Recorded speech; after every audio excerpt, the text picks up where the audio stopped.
welcome back to Liv'n Life Unfiltered, podcast of a wellness conversation with your friend, except we brought the expert too. I'm your host, Kendall, and today I'm here with Heather Adams. Okay, I wrote it down. You are a nurse practitioner with over 13 years of experience and specializes in hormone replacement therapy and aesthetics. Today's episode, we're going to talk about women going through a lot, aspects that affect women's lives every day, and that is hormones. And it's still a mystery, so hopefully we can help you guys figure that out today. Heather, thank you so much for being here. Yeah, I'm excited. So tell us a little bit about yourself. Why did you want to become a nurse practitioner? Yeah, so I've been a nurse practitioner for the last 4 years. Prior to that, I practiced as an RN for 12 years. So I've been in the medical field for a long time. Initially, I wanted to get into the field just to, I love science and I love math and I just love the human body. But as I've developed and kind of increased my experience in these different specialties, I really have developed a passion for it. I feel like people have changed my life. And so I wanted to kind of return that and, learn as much as I could to really help my patients. And especially with hormone replacement therapy, I'm a patient and I love to share my experience with women sitting in the chair next to me or across from me to let them know that you can still thrive. I love what I do and I can't wait to expand on my knowledge with health and nursing. I could never do that. Yeah, nursing school is tough. You have to get your undergrad, then you have to get your master's. Mm-hmm. So I've spent a total of 9 years in college, but it takes a lot of outside training and education to really enhance your craft. Do you have any advice you'd give people that are going through medical school? You're going to make a lot of sacrifices. It's going to be hard. It is worth it because we're out here impacting and changing people's lives. So have a good support group, cry when you need to cry, and just take care of yourself. I'm going to start off with a myth that I saw on an article by NPR. Top 5 women's health myths that debunked by doctors. The biggest myth was about women's hormones and that menopause means years of misery with absolutely no upsides. Heather, I feel like every woman here hears a lot about menopause and all the negative outlooks or horror stories. Why do you think menopause has developed such a scary reputation over these years? Yeah, so menopause, I think, was always the dreaded transition with our grandmothers and our mothers. And I think it has such a bad rap because women started to talk about the unknown, but then they also started to share their most severe symptoms, like the night sweats, the hot flashes, the weight gain, the mood shifts, right? And it was really killing a lot of marriages. People were just going through all of these hormonal shifts. But what's good about research today and studies today is that, women have options. We have, conversations where we can talk about lifestyle and nutrition and just all these healthy habits. And we do have the information where we can give them options for hormone replacement therapy to improve their quality of life. And I think a lot of that misinformation has really filled some of those gaps, but women are now becoming more knowledgeable and asking those questions really are making that transition a little bit easier. It wasn't until recently that, menopause or going through these changes, there was no fix for it. You had to suffer in silence, but there was this big study done decades ago that really said all these medications are going to cause cancer. They're going to cause all of these harmful effects. But what they learned was the FDA has removed that black box warning on estrogen and all these other hormones. And so women are actually benefiting from this therapy. And I hope that it just continues to gain traction and, get out there and so that we can really change how we manage women's health. Because with hormones, what's usually just what we blame everything on, I ate a bag of chocolate and I ate a bag of chips. It's my hormones. I read an article, another one, about inner balance, and it said that hormonal imbalance affects up to 80% of women at some point in their lives, yet many remain undiagnosed or they're told that their symptoms are just stress. Yeah, we just blame it all on hormones, everything right? is its fault. Yeah. So why are hormones really controlling our lives? Yeah, hormones, once we go through puberty, we have this big surge of hormones and it's changing our body. I don't like to look at it as hormones are controlling our lives. We have to learn to manage the fluctuations that come with the normal changes that happens in females' lives. We're going to go through these mood shifts. We're going to have fluctuations in our estrogen, our testosterone, progesterone, and we really have to look at the other external stressors like lifestyle, environment, nutrition, sleep. All of those can cause dysregulations to our hormones.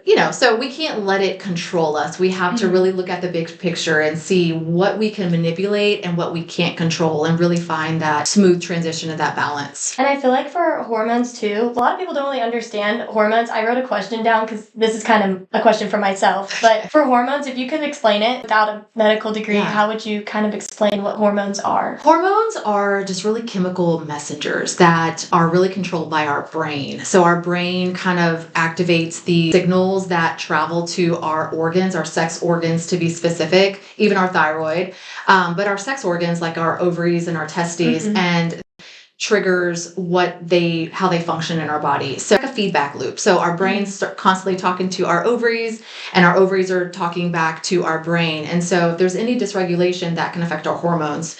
But it really is just like this big circle, this communication loop. And if anything goes awry, it just can disrupt things. Right. Yeah. People don't understand that with hormones. They just try to find ways to make it all fluctuate and be perfect. And there's sometimes you can't. It's not going to happen. You know, our organs start to age every day. I always tell my patients, we really peak in our 20s. At 20, we have the highest testosterone, estrogen, at my age. Yes, at your age, you have peaked hormonally, and everything is just kind of a slow downhill slide from there. In a perfect world, it would kind of take this really this slow slope, but we have babies, we have stressors, we have weight gain. So all of these things are kind of dysregulating the hormone pathway. And so we're kind of going like on a roller coaster. So that's what happens. When people hear the word hormones, they usually just think of like estrogen, but I know that there's other hormones that are behind the scenes and they're playing a huge role.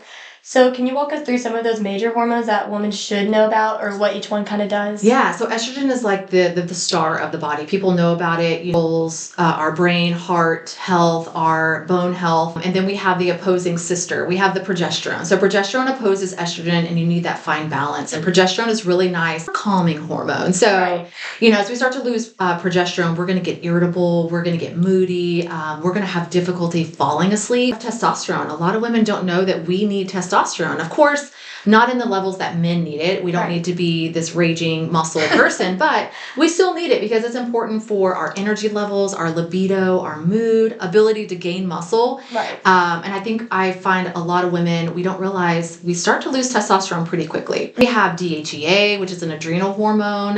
It helps with also our mood regulation. It gives us energy. We have cortisol, which we know if it's too spiked, that increases a lot of inflammation and sensitivity or resistance, I should say. We also have thyroid. Our thyroid, we think of it as a gland, but it's really a hormone. And it really is like I tell my patients, the attorney general. Like it really helps regulate our mood, ability to lose weight, metabolism, energy, regularity. So hair, skin, and nails, like it really is a big, important hormone. So whenever I talk to women about, it's not just estrogen. We have to look at the full picture and kind of think of our hormones as like a band or an orchestra. It sounds beautiful when everything is playing smoothly, but if one thing is disrupted, it's going to sound crazy. And that's whenever hormones are off. Women, there's so many hormones we need, and we deserve to have all of them in balance. That is a really good explanation.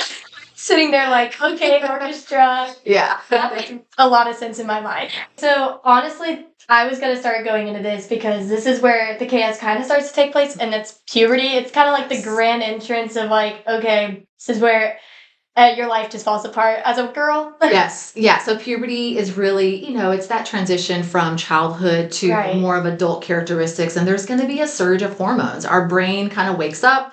Like I said, it sends messengers. It creates these two hormones that really activate or wake up our ovaries to really produce estrogen, progesterone.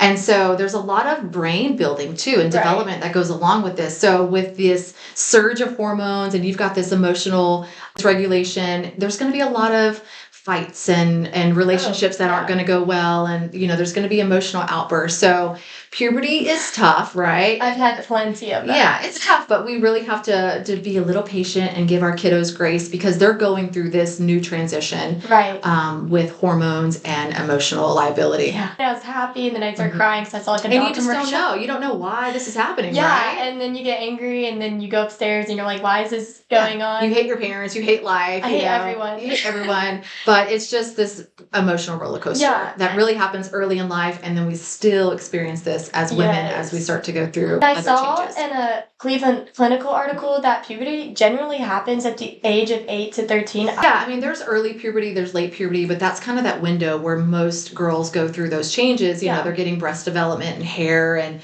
they're starting to look more like a woman. So there's a lot of there's a big range, and so we can't really pinpoint when you're going to go through puberty. Right. we're seeing earlier puberty with just dysregulation of hormones and our environment kind of affecting that. So yeah, these little babies are just changing earlier and earlier. What is the earliest one?